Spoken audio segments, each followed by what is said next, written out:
সবাই আপন নিয়ে চলে গেছে। আহা কত নবী অলি ছিল এই ধরার মাঝে, সবাই আপন নিয়ে চলে গেছে।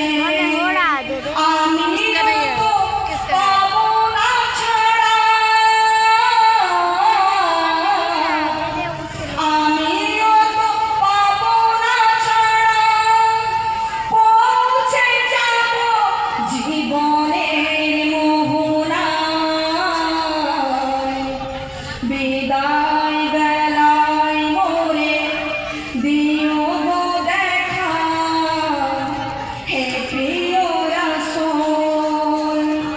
বিদায় বেলায় মোরে দিও গো দেখা, হে প্রিয় রাসূল।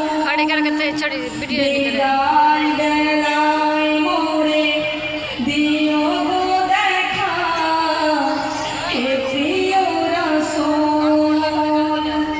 কারা কারা আমার নবীজিকে দেখতে চান শোনা হাত তুলে দেখা, যারা যারা আমার নবীজিকে দেখতে চান।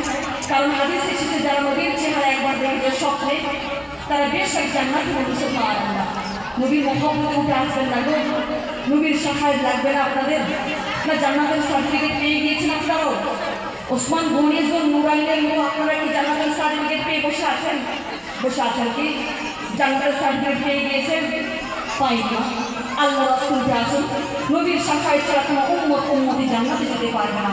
কারণ কাল কিয়ামতের মাঠে হাসরের দিনে সর্বপ্রথম নামাজকে প্রশ্ন করা হবে। শোনা, এক ওয়াক্ত নামাজ ছাড়া আপনি ডাইনে দিতে পারবেন না, বামে দিতে পারবেন না। এই জন্য উঠে আসেন শোনা। কারণ আমরা অনেকে 5 ওয়াক্ত নামাজ ঠিক মতো পড়তে পারি না। হয়তো হতে পারে এই দাঁড়িয়ে বসে আপনাদের জিন্দেগির গুনাহ মাফ করে দিতে পারে আমার আল্লাহ। সুবহানাল্লাহ। কারো মা চলে গিয়েছে, কারো বাবা চলে গিয়েছে, কারো স্বামী চলে গিয়েছে, কারো পরিজন কোনো সন্তান ওই কবরে শুয়ে আছে। শোনা, এখান থেকে দেশ বিদেশের খবর নিতে পারবেন, কিন্তু সবেমাত্র মাটির নিচে যারা শুয়ে আছে আমরা তাদের খবর নিতে পারবো না। কথা বলেন ঠিক কিনা? একজন যোগ্য মায়ের যোগ্য বেটি 100 টাকা মাত্র, আর একজন আমার 50 টাকা আল্লাহ রাসূলকে আসবে, কবরের ভয়তে আসবে। কারণ মৃত্যু হচ্ছে সিদ্ধান্ত সত্য।